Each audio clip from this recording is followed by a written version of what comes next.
Welcome back to a new video. Today we are going to start our next topic, which is Earth gravitational acceleration. It is also called as acceleration due to gravity. Remember it. This is denoted by small g. और capital G किसका denotation था, याद है आप लोगों को? Gravitational constant, universal gravitational constant denoted by capital G and acceleration due to gravity denoted by small G, याद रखना है. चलो अब इसके ऊपर बेटा डेफिनेशन पूछी जाती है इसकी, जो मैं आप लोगों को अभी एक्सप्लेन करके बताती हूँ. The gravitational force due to earth, earth की वजह से जो ग्रेविटेशनल फोर्स है बॉडी के ऊपर एक्ट हो रहा है, उसके वजह से उसमें एक्सेलरेशन प्रोड्यूस हो रहा है, results in its acceleration. This is called as acceleration due to gravity. Definition बड़ी ही आसान है. The gravitational force due to earth on a body results in its acceleration. This is called acceleration due to gravity. आप लोगों को definition memorise करनी है, साथ ही इसके यूनिट्स मेमोराइज करने हैं. एक्सेलरेशन ड्यू टू ग्रेविटी का एसआई यूनिट है metre per second square and CGS unit है centimetre per second square. Understand. Now value of small G, हमने कैपिटल जी की भी वैल्यू पढ़ी थी कि नहीं बेटा?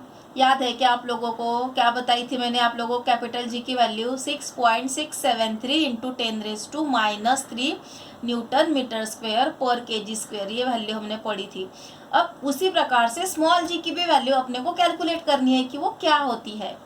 वैल्यू ऑफ स्मॉल जी मतलब क्या? Acceleration due to gravity on the surface of the earth, earth के सरफेस के ऊपर स्मॉल जी की वैल्यू.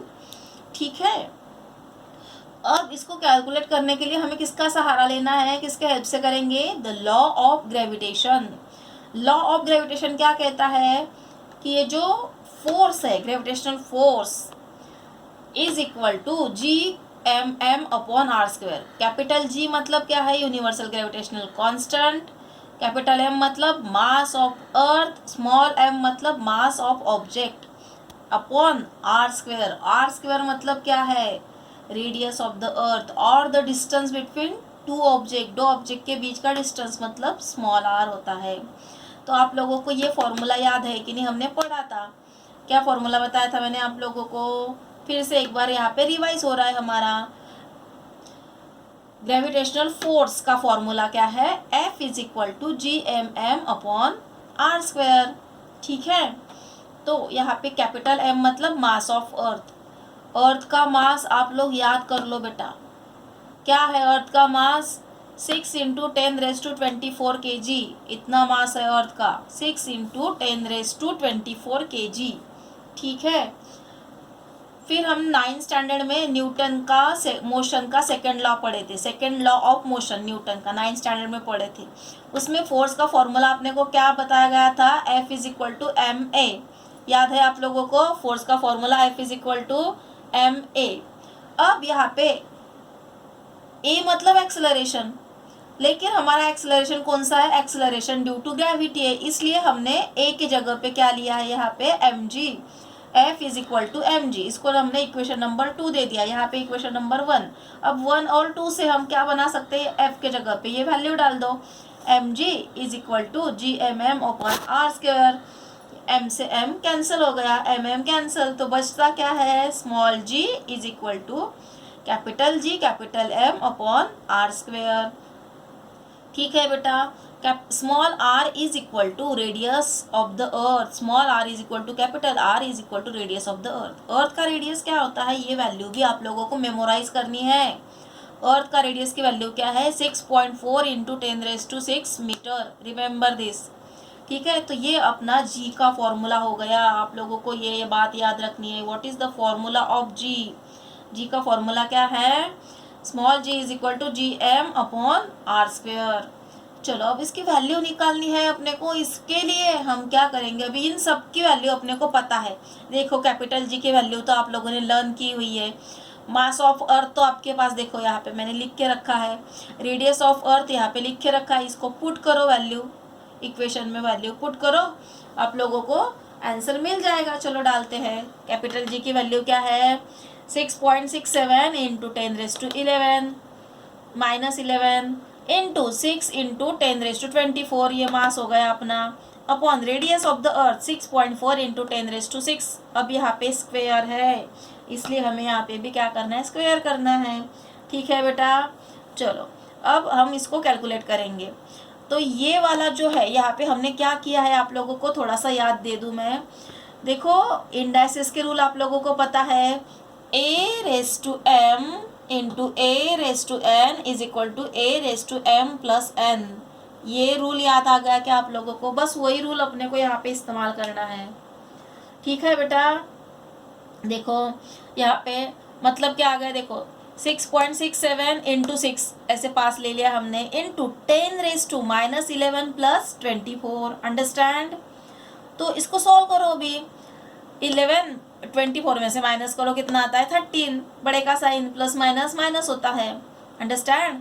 इनकी दोनों की मल्टीप्लिकेशन करो, कितनी आती है 40.02 इंटू 10⁻13। अब यहाँ पे ये ब्रैकेट ओपन करना है अपने को, स्क्वायर है 6.4 इंटू 6.4, 2 बार हमने कर लिया। अब यहाँ पे कौन सा रूल आएगा, a⁻m⁻n is equal to a⁻mn। याद आ गया इंडाइसेस का रूल, 6 to the 12, इसलिए इंटू 10⁻12। समझ में आ रहा है बेटा आप लोगों को ये बात? ठीक है, अब इनकी भी मल्टीप्लिकेशन करो, 6.4 इंटू 6.4 क्या आता है 40.96, 40.96 इंटू 10⁻12। अब यहाँ पे कौन सा रूल लगेगा, a⁻m upon a⁻n is equal to a⁻m-n। मतलब 13 में से 12 को माइनस करो। आई बात समझ में? 13 में से 12 गया, 1 बचता है। 1 लिखने की ज़रूरत रहती है क्या? नहीं, इसलिए हमने 40.02 इंटू 10 लिख दिया। ओके, अब 10 से मल्टीप्लाई करना मतलब क्या बेटा, बस ये पॉइंट को बस आगे कर दो, बस 400.2 ये हो गया मल्टीप्लिकेशन। ठीक है, अपॉन 40.96, 400.2 मतलब ही अप्रोक्सीमेटली क्या है, उसको 400 ले लो। अंडरस्टैंड? अब ये 40.96 मतलब ही क्या है 41, क्योंकि ये पॉइंट के आगे का ये जो नंबर है 6 5 से बड़ा है, इसका 1 पकड़ लो, 9 में ऐड कर दो 10 हो जाएगा। है मतलब ही क्या है 41, वो 1 इधर आ गया 10 है, मतलब ही क्या हो गया अपना 41 हो गया, 400/41। तो इनका अगर डिवीजन हम लोग करते हैं तो क्या आएगा 9.77। मतलब ही क्या, ये 7 का भी 1 पकड़ना है, इसमें ऐड करना है अगले वाले 7 में। ये रूल याद है ना आप लोगों को, हम पिछले साल भी पढ़े थे।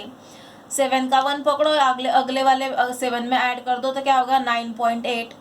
तो जी की वैल्यू क्या हो गई अपनी, जी is equal to 9.8 metre per second square. Remember it. और दूसरी बात आप लोगों को क्या याद रखनी है बेटा, कि ये जो एक्सेलरेशन ड्यू टू ग्रेविटी है ये किसके ऊपर डिपेंड है, मास of earth and radius of earth, इसके ऊपर डिपेंड है। अंडरस्टैंड? ये रेडियस अगर कम ज़्यादा, मतलब रेडियस मतलब क्या है, ये डिस्टेंस उसका अर्थ का जो अर्थ जो सर्कुलर पाथ है, अर्थ जो सर्कल है उसका रेडियस मतलब। अंडरस्टैंड? तो अर्थ के ऊपर अगर कोई ऑब्जेक्ट को हम लेके जाते हैं, अर्थ के ऊपर अगर ऑब्जेक्ट को हम लेके जाते हैं तो रेडियस में वो उतना हाइट ऐड होती जाएगी, और जैसे जैसे हम ऊपर जाएंगे, अर्थ के सरफेस से ऊपर जाएंगे तो ये जी की वैल्यू चेंज होती जाएगी।